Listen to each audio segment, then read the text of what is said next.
Hei ja tervetuloa Kekkis keskustelee kanavalle jälleen kerran. Tänään ajattelin puhua, koska kesä on aivan oven takana, ainakin nyt tällä hetkellä kun mä teen tätä videoa, riippuu vähän milloin katsot videoa, mutta tällä hetkellä kesä on aivan oven takana. Ja ajattelin puhua siis liikuntaharrastuksista. Ihan vaan sen takia, koska musta on aika otollinen aika. Monilla saattaa olla oma harrastuskausi pikkuhiljaa päätöksessä, ja toisilla saattaa taas sitten olla alkamassa harrastuskausi näin kesän kynnyksellä. Niin ollaan tämmöisessä muutoksen kehässä tällä hetkellä, tai muutoksen kohdassa tällä hetkellä, missä monet harrastukset päättyy ja toiset tässä alkaa. Niin mikä otollisempi aika? Puhu ehkä noista harrastuksista kuin tää hetki.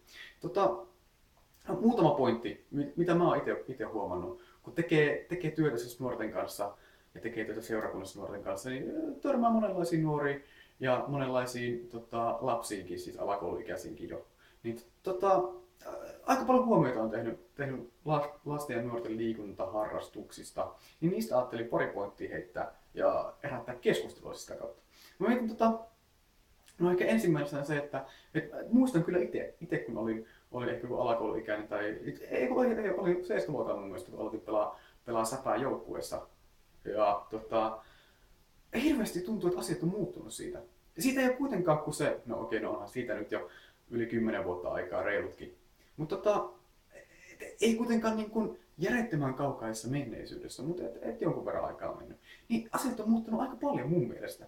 Jotenkin se, että millä ajatuksella sä lähdet harrastamaan, niin se on muuttunut tosi paljon monien kohdalla. Et jotenkin tuntuu, että nykyisin hirveän monet jo niinku, siis ihan pienet lapset, siis joku alakouluikäiset, joku ykkös-kakkosluokkalaisetkin, kun lähtee harrastaa semmoinen, niinku, että sillä asenteella, että mun on pakko olla maailman paras tässä. Mun on pakko niinku, pistää kaikki likoon, että musta tulee niinku, oikeasti maailman paras. Sillä mentaliteetillä, sillä ajatusmaailmalla lähdetään aika usein harrastamaan. Ja monesti vanhemmat myös aika paljon tukee semmoista ajatusmaailmaa, mikä ok, se on ihan ok, siis ihan hyvä asenne. Totta kai pitää asettaa itselle tavoitteita ja jotenkin silleen pyrkii pääsemään niihin tavoitteisiin, että ei voi vain junnata paikallaan. Se on ihan positiivista, että asettaa itselle tavoitteita. Ja totta kai jos haluaa huippu-urheilijaksi, niin pakko onkin laittaa kovat tavoitteet, koska huipulla on vaan vähän tilaa oikeasti, jos miettii huippu-urheilijoita, niin ei sinne kovin montaa mahdu. Niin totta kai sun pitää asettaa kovia tavoitteita siltä kannalta, mutta sitten taas toisaalta, kun ei ole pakko tulla huippu-urheilijaksi mun mielestä. Kaikki ei ole pakko olla huippuja. Ja muistan, kun itse harrastin, niin en mä lähtenyt sillä mentaliteetillä ainakaan itse, sillä ajatusmaailmalla, että musta on pakko tulla maailman paras, vaan mä tykkäsin siitä. Mä tykkäsin pelata sählyä, mä ajattelin, että mä haluan pelata joukkueessa säpää. Ihan niin simppeli juttu. Ja katsomaan mun joukkuetta, niin aika moni muukin oli samalla ajatusmaailmalla varmasti siellä mukana. Oli hauskaa pelata. Sitä mä toivoisin, että nykyisinkin, ja varmasti nykyisinkin on vielä sitä, mutta että entistä enemmän tulee semmoinen olo, että nyt lähdetään tavoittelemaan semmoisia tosi korkeita tavoitteita heti jo saman tien kun aloittaa. Niin se on vähän pelottavaa. Se on vähän pelottavaa ja harmillista mun mielestä. Ja harmillista myös se, että monet vanhemmatkin lähtee semmoiseen samanlaiseen ajatusmaailmaan, että mun lapsesta on pakko tulla tosi kova, tosi hyvää pelaa vaikka lätkää tai jalkapalloa tai ihan mitä vaan. Se on musta aika pelottavaa kuitenkin omalla tapaa. Ja se on tosi ikävä.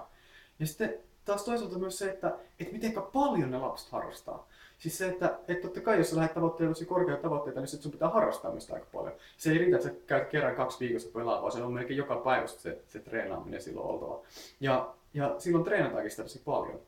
Tai jos sitten ei lähdetä semmoiselle, niin sitten on niitä harrastuksia tosi monta. Et voi olla useampaa lajia, aika moni harrastaa useampaa lajia, ei siinä ole mitään erikoista. Ja varsinkin pienellä lapsella niin kansi harrastaa monta lajia, koska sitten löytää ehkä sen kaikkein mieluisamman oman lajin, ja ne lajit tukee yleensä toisiaan jollakin tavalla, jos harrastaa jotain jääkiekkoa, jalkapalloa tai ihan mitä vaan, niin ne tukee jollakin tavalla toisiaan kuitenkin sitten.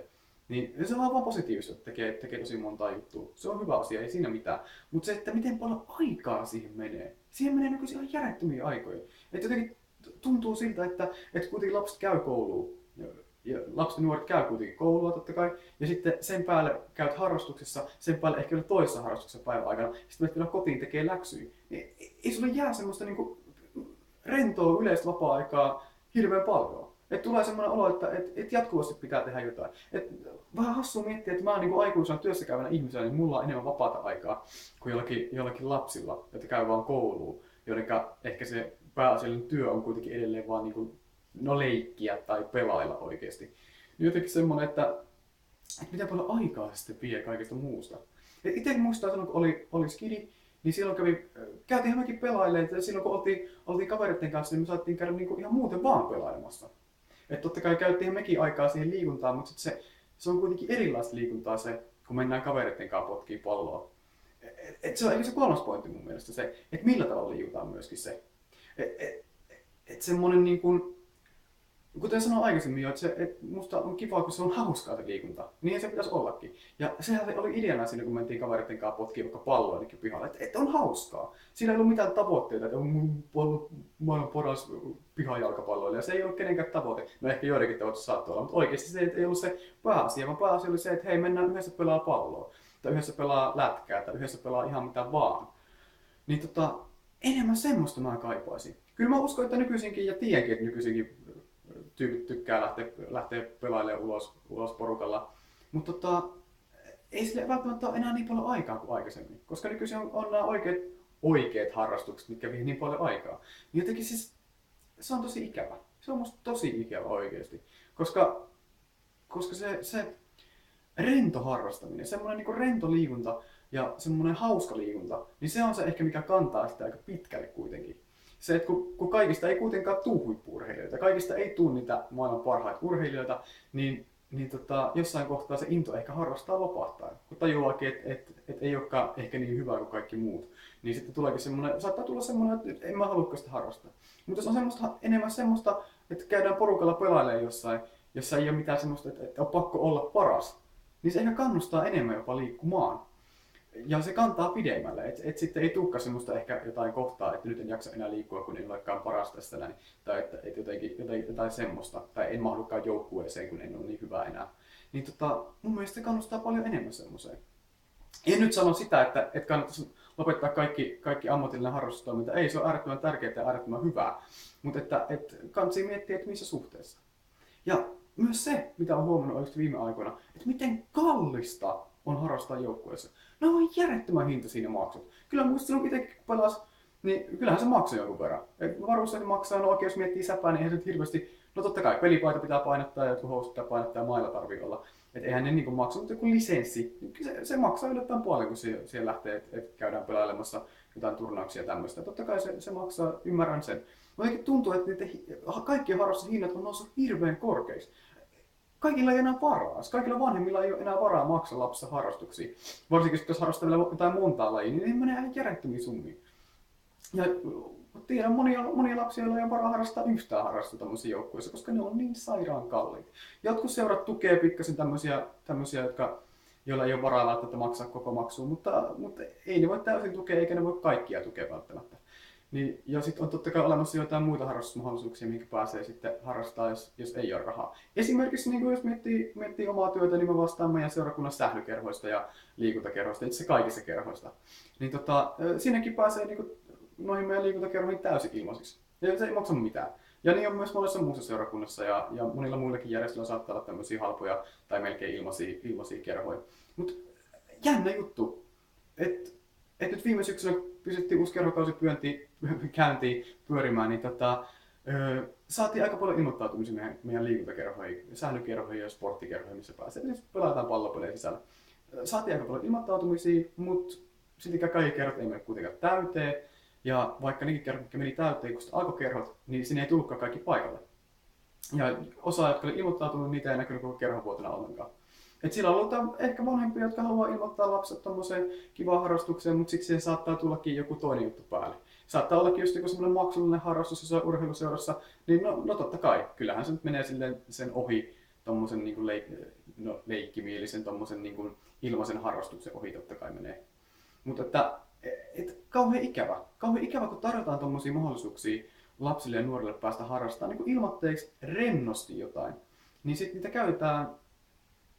No, niitä ei käytä niinku täysillä.